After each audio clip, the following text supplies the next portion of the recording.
Hey guys. So, in order to have the health that you desire, have the life that you desire, have the great quality sleep that you desire, that keeps basically our health intact. Sleep is number one, guys. Like, sleep is the holy grail of how you are going to stay healthy. If you have poor sleep, or you're waking up several times a night, or you can't get to sleep until really late and you're only getting a few hours sleep, that is not just affecting your next day, it's affecting your hormones, it's affecting your cortisol level, which is a hormone that then affects the adrenals, especially because it's usually not one night's sleep that you're lacking, it's usually several, and then that adds up, and that really has a detrimental effect on the body and the system.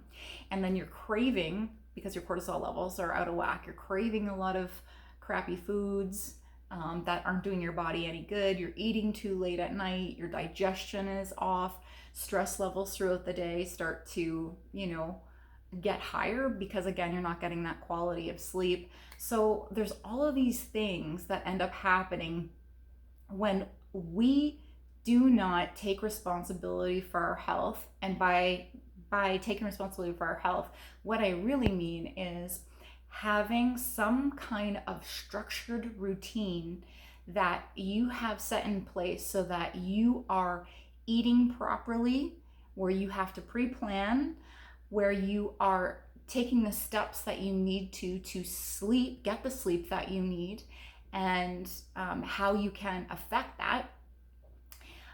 So some of the things that I highly, highly recommend is first thing in the morning, making sure you have some kind of routine where you're taking 5-10 minutes for yourself. This is absolutely critical. And what I mean by that is your sleep habits at night start with how you're starting your morning off the morning prior. So having a really good morning routine by having the 5-10 minutes of meditation, writing in your gratitude journal, being grateful for all that you have. Why is this important? You're like, what does that have to do with my sleep the next night? Well, it has to do with getting your body in a good feeling state. Our energy and where we place our energy throughout the day is either going to help us increase our well-being and our energy, or we're going to be pulling at our energy. Over 20% of the thoughts that we have is our energy reserves throughout the day. So if we're thinking negative thoughts, that is draining us. It's more than that. I'm just throwing out a number. I know it's way more than 20%. It is draining you. You're thinking negative about your life, possibly, your health, your body, your relationship, your work, all the stuff that's going on social media, all the stuff that's going on the planet, because there's more than a million things that we can be upset about or angry about or stressed about. Been down that rabbit hole. So those thoughts, just a little bit, can pull on you and really affect your energy. And so when we get up and have a designed routine in the morning to really catapult the day, to have a better day, a better quality of day, it does affect us. So having gratitude, being grateful, not just for like the basic things, like every day if you have a gratitude journal or a journal that you advocate as your gratitude journal, write different things that you're grateful for every day. It does not just the same stuff, like my family and my health, write the little things. Like, I have this coffee cup that I like to drink out of every day, and for some reason this coffee cup brings me joy. This organic coffee that I have in the morning that wakes me up, and the taste of it, the smell of it, just brings joy to my life. Like, the little subtle thing of the smell of coffee brings joy to my life. Just saying that, like writing that down. And then, the next thing, right now it's August, so I go outside and just the smell of the summer air, that smell brings joy to me because it's a feeling of warmth and wonder, because I just love the summer months. Like, little things. When you do that, you're automatically putting yourself in a better feeling state. you're automatically going to be tuned into a higher frequency, and then you're going to be thinking of what is great in your life and not as what is crap. Second thing that I do is I don't look at my phone for the first 2 hours. I get some people are like, well, kids and all of this stuff. Okay, texts and stuff I get, but it's really critical if you can instill a time limit that you have on social media. No social media first thing in the morning, and no social media 2 hours before bed. I know it's so freaking crazy for a lot of people because their addiction is so high, especially with TikTok nowadays, and people think that that's, a fun thing or a good thing. But hindsight, the level of disconnect that people have on the planet with each other, with their children, with their families, and with themselves because of this technology is really pulling us apart. It's really separating us, not pulling us together. More people feel lonely now than ever in history. And yet we have the connection to be connected to anyone on the planet. So if you think about it in those terms, we have to realize that there's a lot of negativity that comes from the social media itself, that we're not present. A lot of us are not present. A lot of us can't even go without it. I know some very, very, very close people to me that cannot put their phone down at night. They cannot. They have to have it. They refuse to not have it. Not only is it the subconscious mind that is intaking all that information, but it's also the blue light that is affecting your brain before you go to sleep. Absolutely destroys it. It's bringing down that melatonin. You're not able to have that nice deep sleep. Think about the teenagers and the kids. But it's not only that, it's the video games that is going on too. And a lot of people, again, I hear them saying, oh, well, it's great. They're connecting with their friends online and da da da. But those are fake friends. They're not real friends. Real friends are people that you can call up and say, hey, can we visit? Or at least call and talk to on the phone. But most people, what's happening is they are having these fake friends that they will never speak to on the phone, that will never see face to face, and they're building relationships out of that. Again, hence the loneliness that's going on and the teenage depression, because of the lack of sleep, the blue light, the social media obsession, and not really connecting with real human beings. So all those things are really tied in. So starting with that. The other thing is really watching what you're eating before you go to bed. So 2 to 4 hours before you go to sleep is good to not eat anything, because our body is so busy digesting when we're sleeping. That really keeps us out of our deep sleep state. So really take an effort to have, for what I do in my life, this is healthy habits.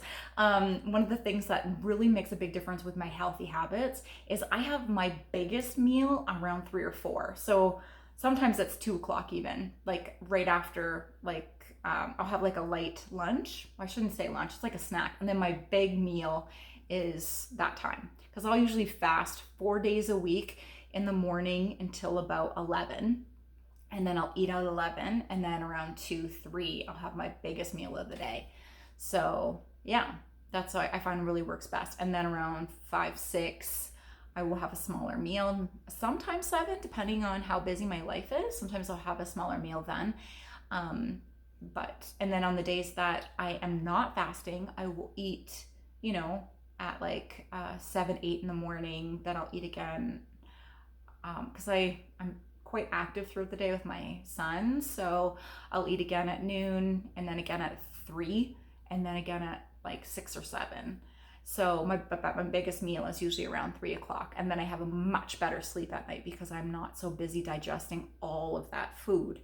And I've definitely took me a long time to learn that over the years. So if you're struggling with sleep, that definitely might be a really good thing to do. Another great thing that is a huge tool is to have something that kind of quiets that monkey mind before you go to bed. So one of the things that I love to do is, because I am an overthinker, I will either listening to some Tibetan singing bowls on my headset and get into somewhat of a meditation, just like listening to my breathing for about 5-10 minutes. And then I will take GABA. So GABA is a neurotransmitter that we naturally have in our brain, but as we get older, the more processed foods, pharmaceutical drugs, sugars and stuff, it depletes it. And so taking GABA, which is all natural, really helps to calm that monkey mind, so you're not overthinking a lot. And it's a great tool to have throughout the day too if you suffer from anxiety and you don't want to go on, any type of drugs that are going to make you a zombie throughout the day. I find that really helps. Another thing too is if you don't want to GABA, you can try reishi, which is medicinal mushroom, and that really helps to calm the mind and just bring that grounding. I feel like I'm more grounded when I have that. Also, it helps to boost the immune system too. Really great for the liver and the kidneys. There's a lot of benefits to having reishi mushroom. If you guys are interested on what brand that I recommend, because there's different brands, I definitely recommend having one that is a good source, good quality, and utilizing that, because that definitely works too. So having something that's going to calm your mind, that's a natural. I'm all about the natural. I get in life, sometimes we have to do pharmaceutical drugs, but for the most part, I avoid them as much as humanly as I can, because there's so many side effects, and we're so drugged out as a society right now. That's just how Big Pharma wants it. So anyways, let's not go down that rabbit hole.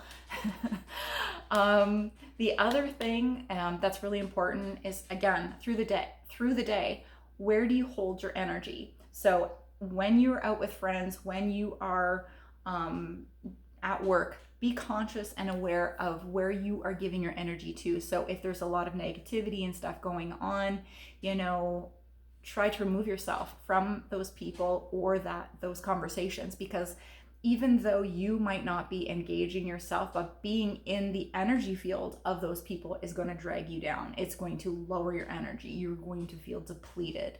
It depletes us. And I know that there's a lot of different things that we can do to protect our energy, but a lot of times it's real hard when you're around that. So try to remove yourself from that, and again, not engage in that type of behavior, because it is going to drain you. And you're going to see, now that I've said this, you're going to see when you start to get into those hateful conversations with others, or bitching and complaining about something, you're going to know how you're going to feel it in your body, of how drained you feel afterwards.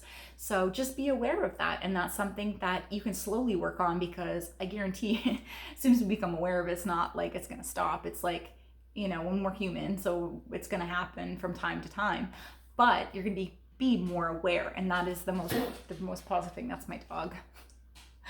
And that's all, that I can suggest to you is, when you become aware of something, then you can slowly make the shifts. And when we live a life of being in a certain habitual state and living a certain way, it takes time to shift our thought process and to become the person that we want to be and we know that we really are deep inside.